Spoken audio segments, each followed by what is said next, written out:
Buenas tardes. Hoy vamos a tratar de hablar un poquitico de las principales complicaciones de la cirrosis. Es un tema muy largo, pero vamos a tratar de resumirlo un poquitico.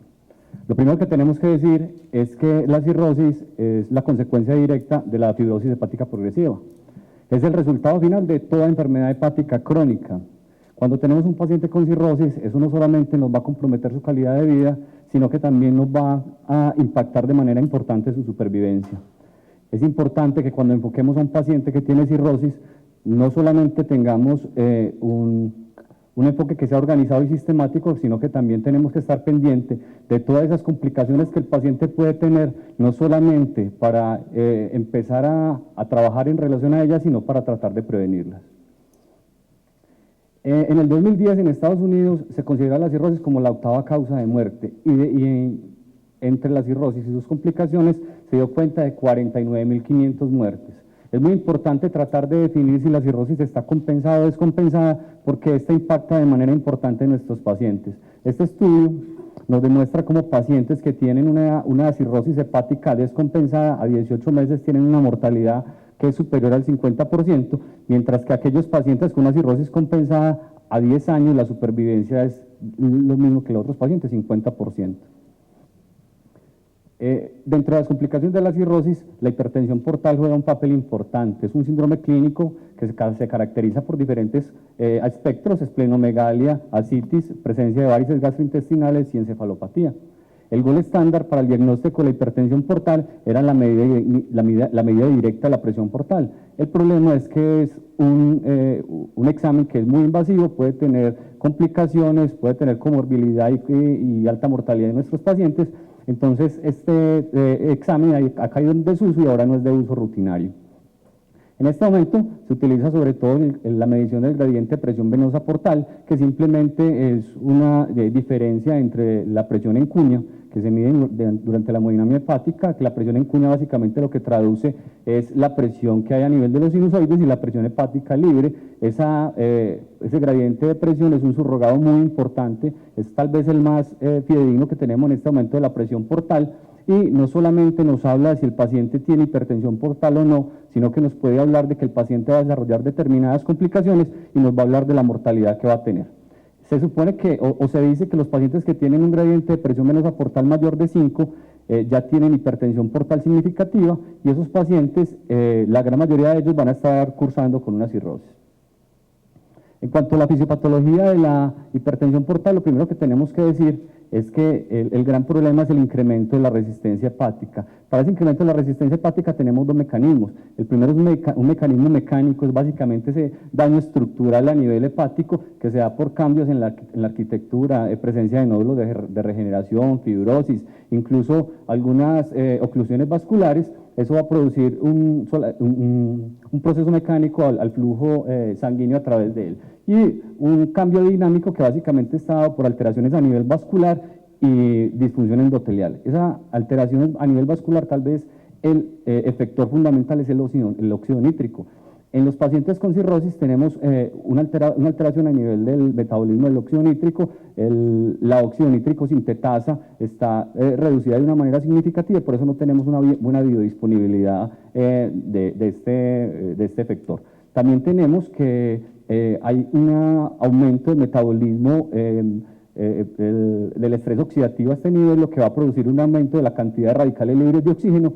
Eso se va a traducir en que vamos a tener también poca biodisponibilidad del óxido nítrico. Caso contrario, pasa a nivel del flujo sanguíneo esplánico, donde vamos a tener básicamente una vasodilatación arterial periférica adicional que va a producir un aumento o una activación a nivel del sistema renina-angiotensina-aldosterona, y el paciente va a empezar a retener agua y sal. Vamos a tener angiogénesis con creación de circulación colateral y algunos shunts portosistémicos. Dentro de las complicaciones de la cirrosis, entonces tenemos que esos dos efectores, la hipertensión portal y el flujo sanguíneo esplánico incrementado, tal vez son los más importantes. Eso nos va a llevar a formación de colaterales. Esa formación de colaterales, varices esofágicas con potencial riesgo de sangrado, la formación de esos chum, esplenosistémicos o portosistémicos que teníamos, se va a producir encefalopatía hepática. Ese vasodilatación arterial periférica lo que nos va a producir, en lo que se va a traducir también es en el riesgo de sangrado variceal, desarrollo de encefalopatía, la formación de ascitis, producción de un síndrome hepatorenal, hiponatremias, desarrollo de síndrome hepatopulmonar y fallas cardíacas que son de alto gasto. Ahorita hablábamos de que el gradiente de presión venosa hepática no solamente nos hablaba de las complicaciones potenciales que podría tener el paciente, sino también de la mortalidad. Entonces aquí tenemos que pacientes con un gradiente de 5 es donde empezamos a hablar de hipertensión portal y por ende la gran mayoría de las veces de cirrosis. Cuando el gradiente de presión portal llega alrededor de 10 es el punto tal vez de donde empiezan a producirse todas esas patologías en la cirrosis. El paciente tiene riesgo de desarrollar varices esofágicas, hay aumento del desarrollo de ascitis y algunos estudios dicen que incluso el paciente tiene mayor riesgo de desarrollar hepatocarcinoma. Este punto, el punto de 10 milímetros de mercurio, se conoce como hipertensión portal clínicamente significativa. A 12 milímetros de mercurio es cuando, como ya teníamos las varices formadas a 10 milímetros de mercurio, a 12 milímetros de mercurio se supone que es el mayor riesgo para que los pacientes empiecen a presentar sangrado variceal. A 16 milímetros de mercurio, de aquí en adelante es donde se produce la mayor incidencia de mortalidad, y a 20 milímetros de mercurio lo que dicen los estudios es que cuando el paciente presenta un sangrado variceal va a ser difícil de que lo podamos controlar en el evento agudo y la mortalidad va a ser muy severa, muy alta. La ascitis es tal vez la complicación más frecuente de la cirrosis y se define como la acumulación anormal de líquido en la cavidad abdominal. También está asociada directamente con la mortalidad en nuestros pacientes. Decimos que los pacientes con cirrosis y ascitis tienen una mortalidad del 15% al primer año y a 5 años tienen una mortalidad que llega a ser de entre el 40 y el 50%. Cuando nos enfrentamos a un paciente que no tenemos un diagnóstico claro, pero el paciente tiene ascitis, todavía no sabemos si tiene cirrosis o no, tenemos una probabilidad de más del 80% de que el paciente esté cursando con cirrosis. Otras posibilidades diagnósticas son cáncer en el 10%, falla cardíaca, tuberculosis y enfermedad renal. Cuando ya sabemos que el paciente tiene cirrosis y viene con ascitis, entonces tenemos que definir también cuándo le tenemos que hacer una paracentesis, es decir, cuándo tenemos que estudiar ese líquido acítico, y en términos generales, siempre que sea un diagnóstico nuevo de cirrosis y ascitis, el paciente debería tener una paracentesis.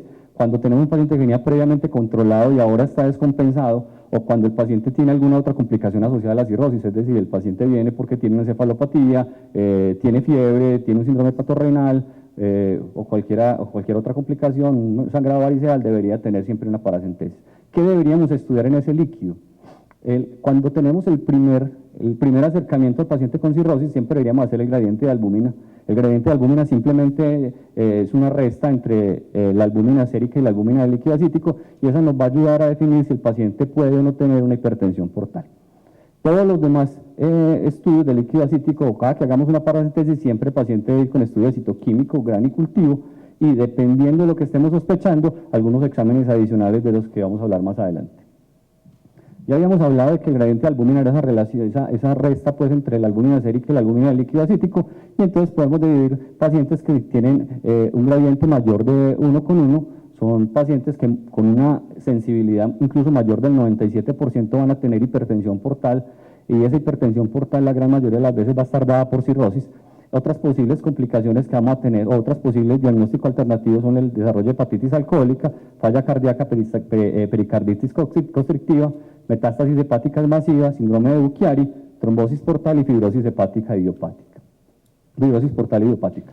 Cuando ese gradiente de albúmina es menor de 1,1, es muy raro que estemos frente a un paciente que tenga cirrosis o frente a un paciente que tenga una hipertensión portal. En estos pacientes, los diagnósticos alternativos, básicamente los principales serían una carcinomatosis peritoneal, una tuberculosis peritoneal, pancreatitis, serositis, por ejemplo, lupus, y síndrome nefrótico.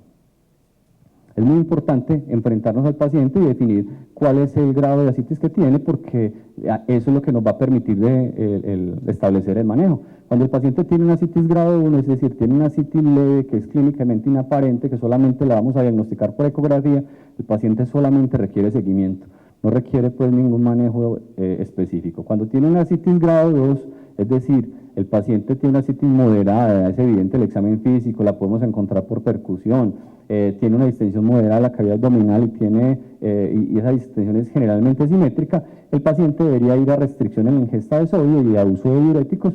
Y cuando la citis es grado 3 o una citis severa, encontramos al paciente con una citis a tensión, un abdomen que es muy distendido, el paciente se queja de síntomas restrictivos, básicamente disnea y sensación de plenitud al comer de manera temprana. Los pacientes se podrían manejar con paracentesis de grandes volúmenes, restricción de sodio y uso de diuréticos. Entonces, ¿cómo se hace el manejo de la citis no complicada? Tal vez el pilar fundamental del manejo de la citis no complicada es la restricción de sal. Esa restricción de sal recomiendan los autores que debería ser aproximadamente de 2 gramos día o de 88 a 90 milimol por día. Restricciones más severas no impactan en el manejo con los diuréticos y por el contrario van a impactar en la nutrición de los pacientes. Los pacientes le van a perder el sabor a las comidas, van a dejar de comer y se van a desnutrir. La restricción hídrica realmente en el cirótico no es el pilar del tratamiento y generalmente no la recomendamos a menos de que el paciente tenga una hiponatremia importante, una hiponatremia severa, y se define como hiponatremia severas aquellas en el que sodio está por debajo de 120. El manejo con diuréticos. Ahorita decíamos que uno de los efectores fundamentales en esa hipertensión portal era el sistema renina-angiotensina-aldosterona. Entonces, uno de los diuréticos o el diurético ideal para el manejo de estos pacientes son los antagonistas de la aldosterona, son mucho más efectivos que los diuréticos de ASA, pero entonces surge la pregunta, pues, ¿vamos a utilizar solamente diuréticos tipo espironolactona o los vamos a asociar con la furosemida de los diuréticos de ASA? Lo que encontramos en este respecto es que la espironolactona se le aumenta su efectividad cuando la asociamos con los diuréticos de ASA y cuando los dos están juntos van a contrarrestar algunos de los efectos secundarios negativos que tenemos, la espironolactona al desarrollo de hipercalemias o la furosemida al desarrollo de hipocalemias. ¿Y cómo se van a manejar estos diuréticos? Este estudio, por ejemplo, trató de dilucidar cómo vamos a empezar a manejar los diuréticos en los pacientes que tienen ascitis, si es mejor empezar con los 2 diuréticos y irlos subiendo escalonadamente, o si es mejor simplemente empezar un diurético y llevarlo al tope y después iniciar el otro y llevarlo al tope. Lo que dice este estudio es que es mucho más efectiva la terapia secuencial, es decir, empezar con los 2 diuréticos a las dosis más bajas e ir titulándolos conjuntamente hasta llegar a las dosis tope. La dosis tope, empezamos con espironolactona dosis de 100 miligramos día y la dosis tope de 400 miligramos día, la furosemida a 40 miligramos día con una dosis tope de 160 miligramos. La idea es que los aumentos deberían realizarse aproximadamente cada 3 a 5 días y esos aumentos deberían estar guiados por una meta en el peso.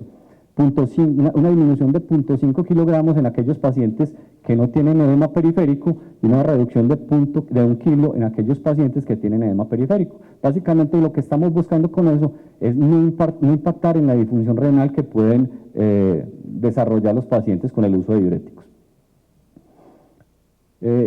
Aquellos pacientes que tienen encefalopatía no deberían recibir ningún tipo de diuréticos y siempre deberíamos suspender los diuréticos, suspenderlos todos cuando el paciente tiene hiponatremias severas, cuando hay una injuria renal que viene siendo progresiva, que vos ya disminuiste la dosis de diurético, que le empezaste albúmina, que si el paciente lo veía muy seco, le empezaste reposición con líquidos y la injuria renal persiste, esos pacientes también deberían suspenderse todos los diuréticos y los pacientes que tienen parestesias que son incapacitantes. La espironolactona suspenderla siempre con potasios por encima de 6 y la furosemida cuando el potasio está por debajo de 3. Se define ascitis refractaria como esa ascitis que no somos capaces de movilizar o que recurre de manera temprana. Y esa ascitis la vamos a dividir en ascitis resistente a los diuréticos y en ascitis intratable. Ascitis resistente a los diuréticos es esa ascitis que no podemos movilizar o que recurre, pero que hay falta de respuesta a la restricción de sal y al uso de diuréticos. Y la intratable son aquellos pacientes que les pasa lo mismo, pero simplemente desarrollan complicaciones o tienen contraindicaciones para el uso de diuréticos. Dentro de los requisitos para tener una ascitis intratable tenemos que debemos tener los pacientes con una dosis máxima de diuréticos, que la restricción de sal debe ser la ideal, o sea, 2 gramos día, 90 milimol por día, que debemos tener una pérdida de respuesta que para ascitis intratable se considera como, ascitis refractaria, perdón, se considera que es menor de 0.8 kilogramos en 4 días y que el sodio urinario sea menor a la ingesta de sodio del paciente. Que tenga una recurrencia temprana, es decir, que en las próximas 4 semanas el paciente tenga una reaparición de la ascitis, que esta sea grado 2 o grado 3, o que el paciente desarrolle complicaciones de los diuréticos, es decir, hipocalemia, hiponatremias, hipercalemias, injuria renal o encefalopatía. Podemos tener algunas otras opciones para el manejo de la citis refractaria. Paracentesis a necesidad es simplemente explicarle a nuestros pacientes que cuando sientan esos síntomas restrictivos, cuando su abdomen ya esté brillante, ya no sean capaces de comer porque se sienten llenos rápidamente o que tienen dificultad para respirar, deberían asistir al servicio de urgencias para hacerle una paracentesis evacuante de grandes volúmenes. Está el TIPS, que es el zoom portosistémico intrahepático transyugular. Ese TIPS se empezó a utilizar alrededor de 1998. Inicialmente se utilizó para el control de esos pacientes que tenían sangrado de origen variceal que amenazaba su vida o que tenían un sangrado que era refractario al manejo, un sangrado también recurrente. Más adelante se dieron cuenta que el TIPS nos podría servir para otras indicaciones. Dentro de esas está la ascitis refractaria y algunas indicaciones que no están tan sedimentadas porque no hay unos estudios clínicos controlados, como el manejo del hidrotórax hepático, el manejo del síndrome hepatorrenal o el manejo de la trombosis portal. Estos pacientes se podrían llevar a un TIPS. El TIPS lo que hace simplemente es crear una comunicación entre la porta y la suprahepática, va a hacer un bypass al hígado, va a liberar esa hipertensión portal y va a disminuir entonces el gradiente, y eso va a llevar a que vamos a tener una menor activación del sistema renina-angiotensina-aldosterona con disminución pues en la formación de ascitis. El alpha-pump system es un sistema que se empieza a utilizar hace aproximadamente 5 a 8 años. Simplemente es una bomba que se implanta a nivel subdérmico, es muy similar a como se implanta un marcapasos, pero esta se implanta a nivel abdominal y tiene una salida y una entrada que básicamente son como dos mangueras. La entrada viene desde la cavidad abdominal a la bomba, entonces lo que hace es bombear el líquido ascítico desde la cavidad abdominal a la bomba, y la salida viene desde la bomba hacia la vejiga. Y lo que hace es bombear el líquido ascítico hacia la vejiga para que el paciente simplemente esté orinando su ascitis. Lo que hace después de esto, lo que hace el médico es que va como a regular el tiempo de bombeo. Se puede regular entre las 6 de la mañana y 10 de la noche que el paciente esté despierto, y se puede regular también la cantidad de bombeo para que el paciente no tenga una injuria renal. Son aditamentos nuevos, no son para todos los pacientes, pero son unas buenas alternativas. Y el último es el trasplante hepático, pacientes con ascitis refractaria. Tenemos que decir que tienen una probabilidad de sobrevida que es muy baja.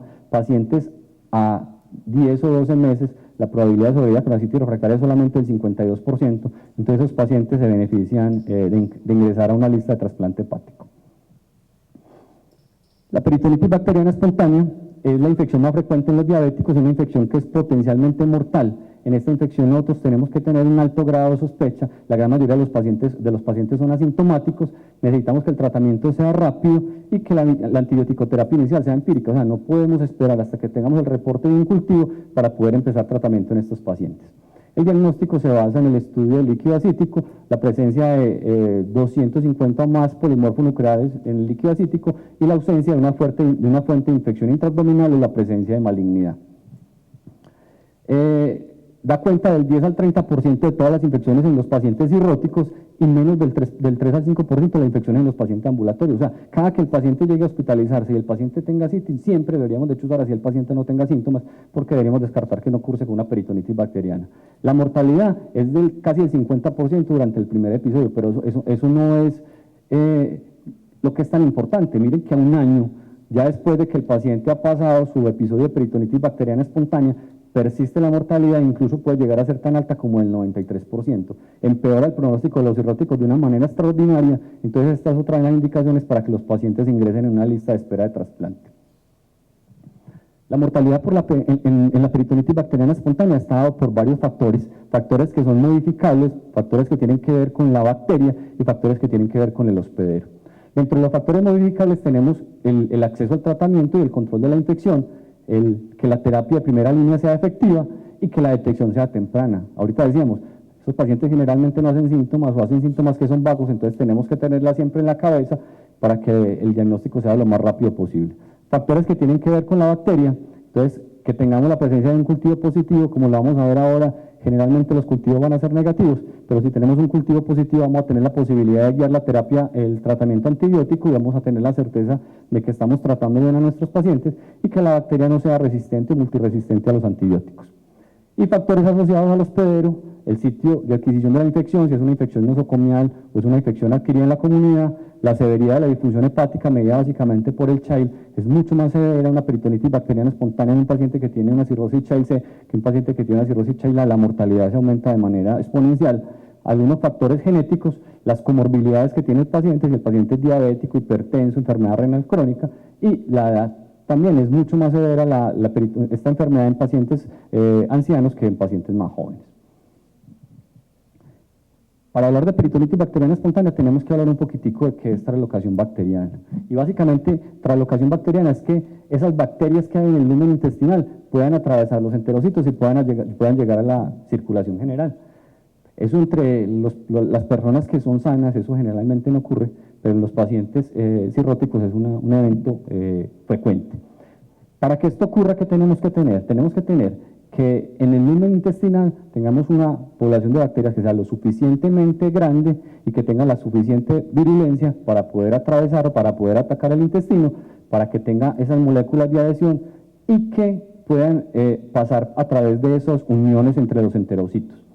Una vez penetren esas uniones entre los enterocitos, que esa bacteria tenga la capacidad de evadir la inmunidad local que está dada por las células T, los macrófagos, las quimiosinas, y que pueda evadir la inmunidad sistémica por el sistema retículo endotelial. Cuando es capaz de atravesar esas uniones y es capaz de llegar a la circulación general, lo que vamos a tener aquí es que vamos a tener una bacteremia y podemos tener siembras a cualquier nivel, ¿cierto? Eso se magnifica en el paciente cirrótico. Si tenemos un paciente cirrótico, tenemos pacientes que generalmente tienen un tránsito intestinal lento, entonces vamos a tener la posibilidad de que esas bacterias proliferen de una manera mucho más exponencial a nivel de la luz intestinal. Vamos a tener pacientes que tienen sobrecarga de volumen, entonces el intestino generalmente lo vamos a tener edematoso. Eso va a favorecer que esas uniones entre los enterocitos estén un poquitico más separadas, y son pacientes que tienen alteración no solamente de la inmunidad local, sino que tienen alteración de la inmunidad sistémica. Cuando en el paciente cirrótico la bacteria llega al vaso sanguíneo, llega a la linfa y puede hacer toda esa circulación y puede llegar a migrar, va a encontrar que tiene un lecho que es apto para poder crecer, como es el líquido acítico. Recordemos que en los pacientes cirróticos el líquido acítico generalmente es bajo en proteínas, y si es bajo en proteínas, el líquido acítico posiblemente también sea muy bajo en opsoninas. Entonces va a ser un líquido acítico que no va a tener la capacidad de defender al paciente cirrótico frente a las infecciones. Decíamos ahorita también que los signos y síntomas son vagos. La literatura lo que dice es que tal vez el más frecuente es la fiebre, y puede ir alrededor del 68% de los pacientes, y la alteración del estado mental. O sea, si tenemos un paciente cirrótico que viene con encefalopatía, hay que buscarle la citis y descartarle la PB. Hay una cosa aquí que es el dolor abdominal, el dolor de rebote, los signos de irritación peritoneal.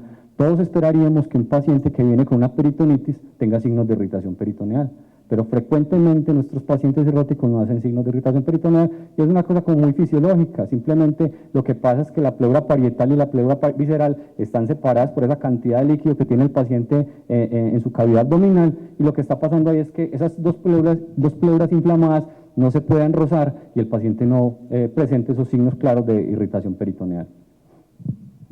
El diagnóstico, ya lo habíamos dicho, es la presencia de más de 250 o más polimorfos nucleares en el líquido acítico. Tienen una mayor especificidad la presencia de 500.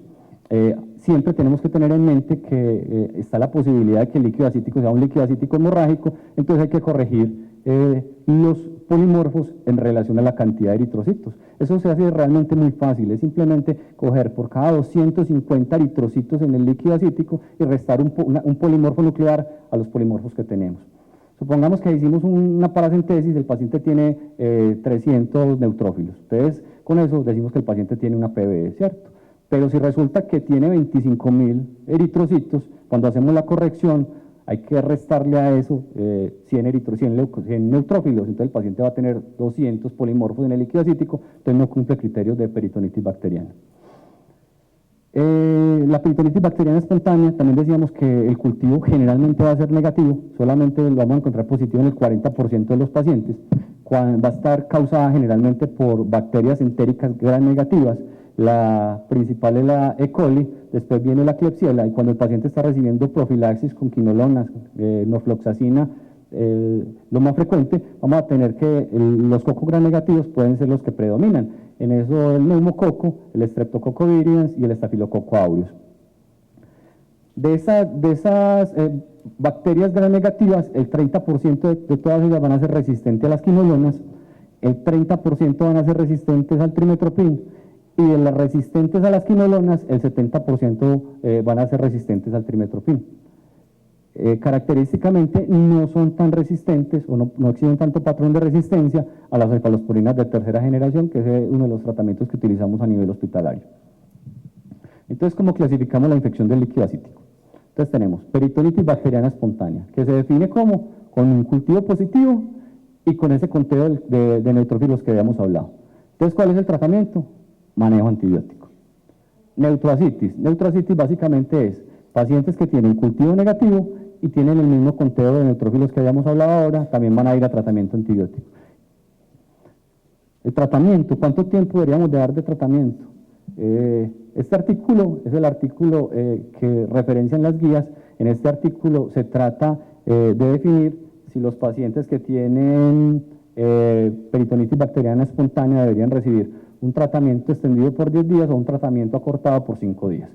Es un estudio clínico controlado publicado en Gastroenterology en el 91. Son 100 pacientes que tenían sospecha de peritonitis bacteriana espontánea. De estos 90 pacientes fueron confirmados. Se aleatorizaron a dos grupos. El primer grupo era pacientes que recibieron 5 días de tratamiento con cefotaximia, dosis de 2 gramos y de cada 8 horas. Y el segundo grupo recibieron la misma dosis, pero tratamiento a 10 días. ¿Qué pasó? La mortalidad relacionada a la infección, la mortalidad hospitalaria, la cura bacteriológica y la recurrencia de la infección fue básicamente la misma. Entonces, en este artículo es en el que se basan las guías para decir que los pacientes que tienen peritonitis bacteriana espontánea deben recibir solamente 5 días de tratamiento antibiótico. Y la albúmina. La peritonitis bacteriana espontánea sabemos que puede precipitar un síndrome hepatorenal tipo 1. La mortalidad después de que se resuelve la infección puede ser tan alta como el 20% y esa mortalidad la podemos impactar con el manejo con la albúmina. Recomiendan que uno utilice al día 1 1.5 gramos por cada kilogramo de peso del paciente y al día 3 1 gramo por cada kilogramo de peso.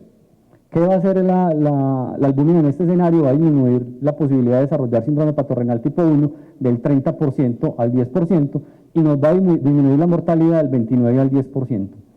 Han hecho un reanálisis de todo esto y se han dado cuenta que hay un grupo específico de pacientes que se ven más impactados en la disminución de la mortalidad y son aquellos pacientes que tienen más compromiso de su función hepática, aquellos que tenían una bilirrubina total mayor o igual a 4, que tenían una creatinina mayor o igual a 1 y que tenían un BUN mayor o igual a 30. Entonces, en términos generales, uno podría darle tratamiento con albúmina a todos los pacientes que tienen peritonitis bacteriana espontánea, pero las guías dicen que este es el grupo que más se ha impactado, entonces este es el grupo que siempre debería tener tratamiento.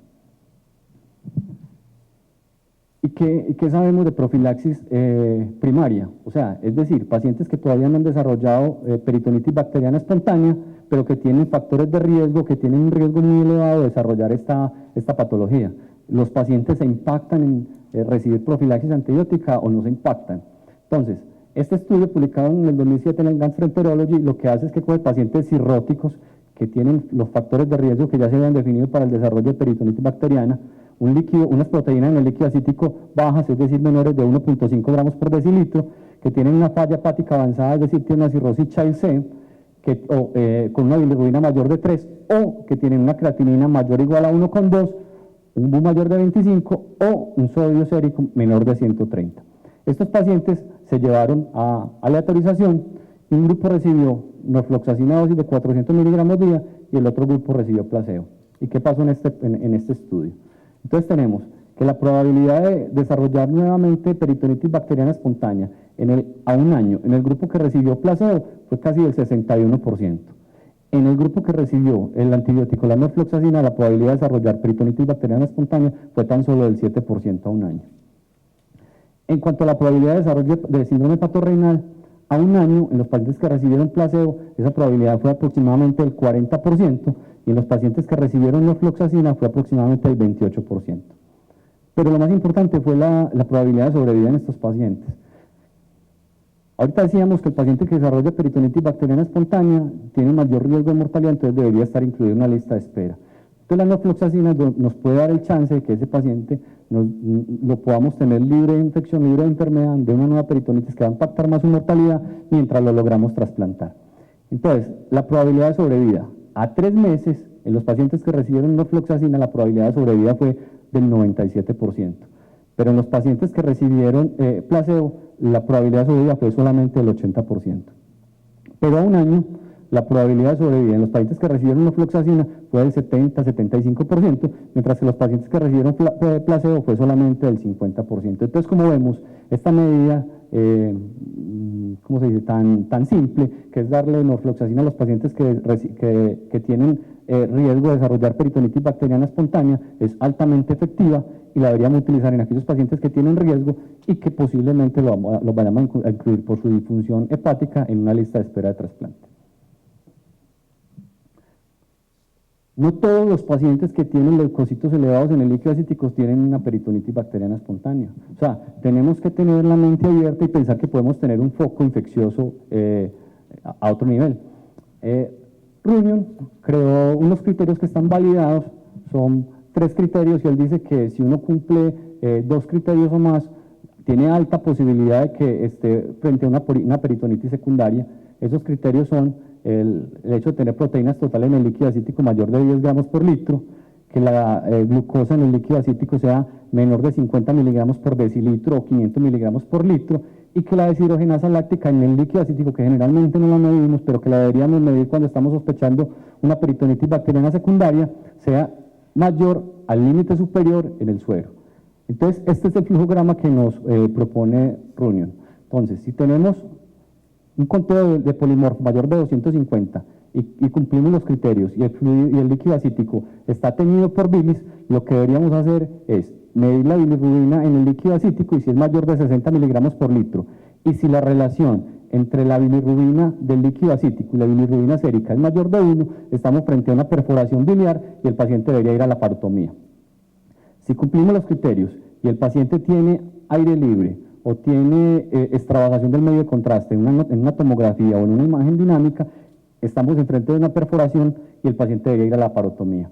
Si hay aire libre, si hay aire libre, pero no hay evidencia de perforación, pero hay evidencia de loculación del líquido acítico, también debería ir a la parotomía.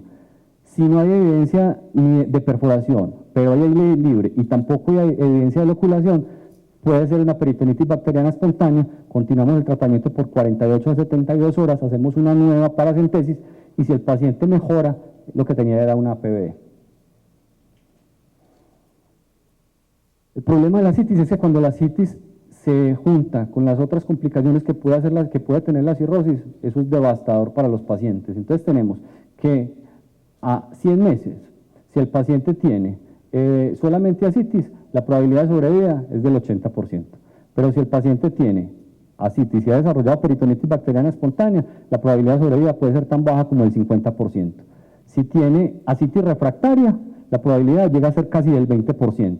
Si tiene hiponatremia dilucional, entre el 15 y el 18%. Pero si el paciente desarrolla un síndrome hepatorenal, la gran mayoría de los pacientes van a estar muertos al cabo de 100 meses y solamente el 7% de estos pacientes van a estar vivos. Otra de las complicaciones importantes en los pacientes que tienen cirrosis es el sangrado variceal.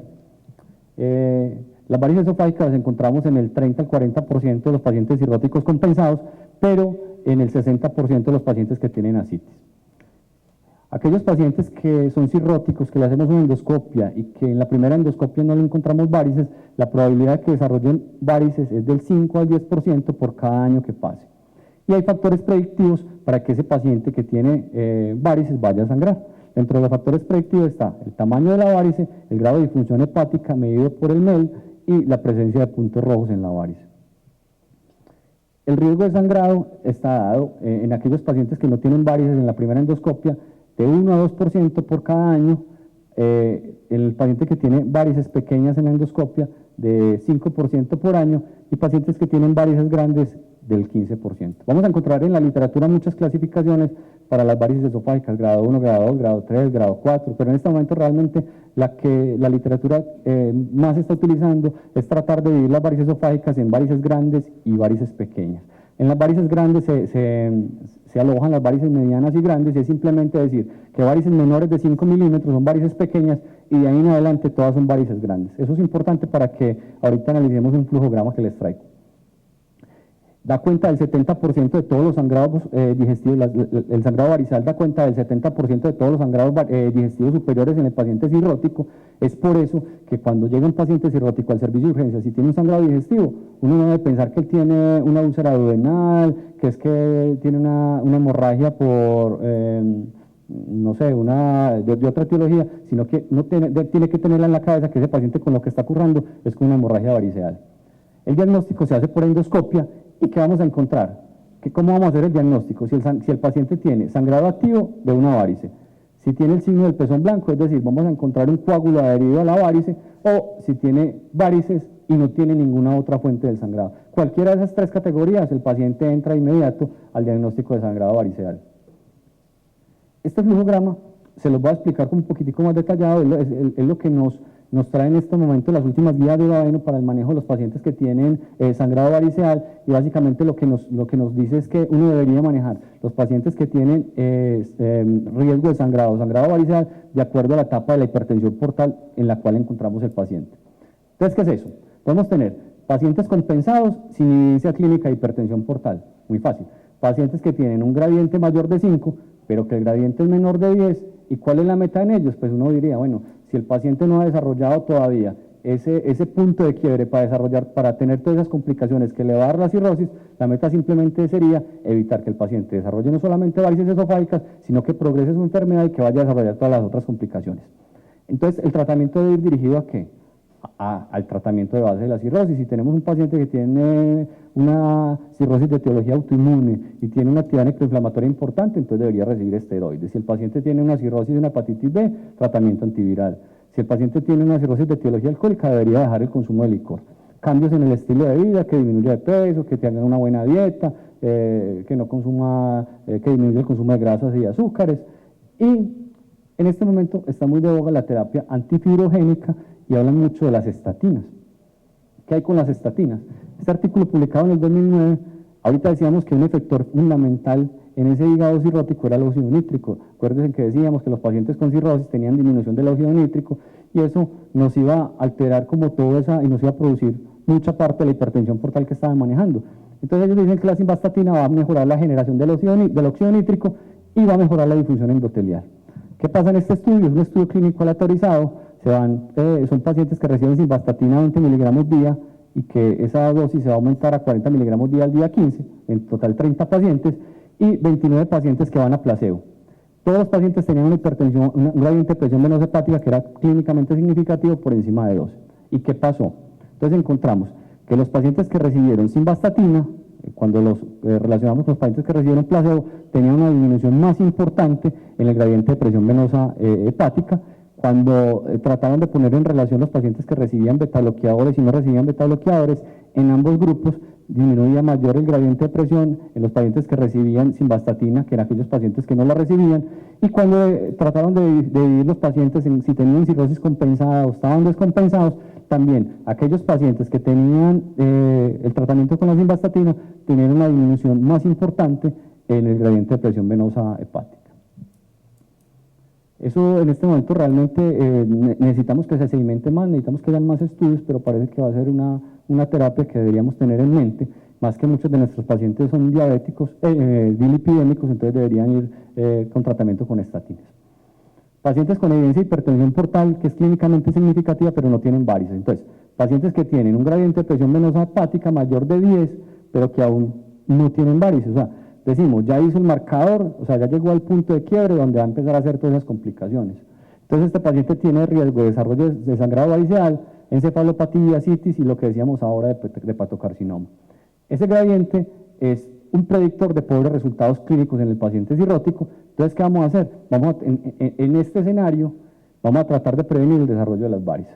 Entonces, ¿qué hay de profilaxis preprimaria? O sea, sirve coger a un paciente cirrótico que no tiene varices y darle un medicamento para que esas varices no se desarrollen. O sea, uno pensaría, si yo tengo un paciente que está en mi consulta, que es cirrótico, que le hago una endoscopia y que no tiene varices, para mí sería como muy lógico que si al que tiene hipertensión portal y tiene varicela y propanolol le mejoran la varices o no le sangran, sería muy lógico pensar que en este grupo de pacientes posiblemente las varices no se van a formar. Entonces, ¿qué tenemos de eso? Hay un estudio publicado en el New England en el 2005 que trata de dilucidar qué pasó en ese grupo de pacientes. Entonces, tenemos pacientes que fueron aleatorizados a recibir timolol, que era un beta-bloqueador no selectivo, y placebo, y el endpoint que buscaban eran el desarrollo de varices esofágicas o el sangrado variceal. Cuando se fueron a ver qué pasaba con ese endpoint, se dieron cuenta que los pacientes con timolol o con placebo desarrollaban la misma cantidad de varices que los otros pacientes, ¿cierto? Cuando fueron a mirar a ver qué pasaba con el gradiente de presión venosa portal, los pacientes que recibían timolol tenían un gradiente de presión venosa portal que era menor a los pacientes que recibieron placebo, pero ese gradiente no era clínicamente significativo. Pero por el contrario, los efectos adversos eran mucho más altos y eran mucho más serios en los pacientes que recibieron timolol. Básicamente los eventos serios fueron 18% en el grupo de timolol y 6% en el grupo de placebo, y encontramos bradicardia, fatiga, síncope, claudicación e impotencia. Pacientes compensados con varices gastroesofágicas, entonces profilaxis primaria, pacientes que la idea es que tienen varices pero que tenemos que evitar que vayan a sangrar. ¿Qué tenemos que hacer? Identificar factores de riesgo, que ya los hablamos, y definir si el paciente está en un alto o un bajo riesgo para que sangre. Entonces, pacientes de alto riesgo, pacientes que tienen varices medianas a grandes y que tienen signos rojos. Esos pacientes, beta-bloqueadores no selectivos o ligadura, básicamente es lo mismo utilizar uno que lo otro, pero lo que dicen los estudios es que uno debería utilizar el uno sobre el otro dependiendo de las complicaciones del paciente. Si el paciente no tolera el beta-bloqueador, si el paciente desarrolla complicaciones con este, entonces llevarlo a ligadura. Varices pequeñas con signos rojos o tiene una cirrosis avanzada, una cirrosis Child C, beta-bloqueadores no selectivos, pacientes de bajo riesgo, o sea, varices pequeñas sin signos rojos, cirrosis Child A o Child B. Ahí está la pregunta, ¿utilizar beta-bloqueadores no selectivos o no? Este estudio, un estudio clínico controlado, trata de buscar si los pacientes se beneficiaban de utilizar beta-bloqueadores no selectivos para permanecer libre de crecimiento de varices esofágicas.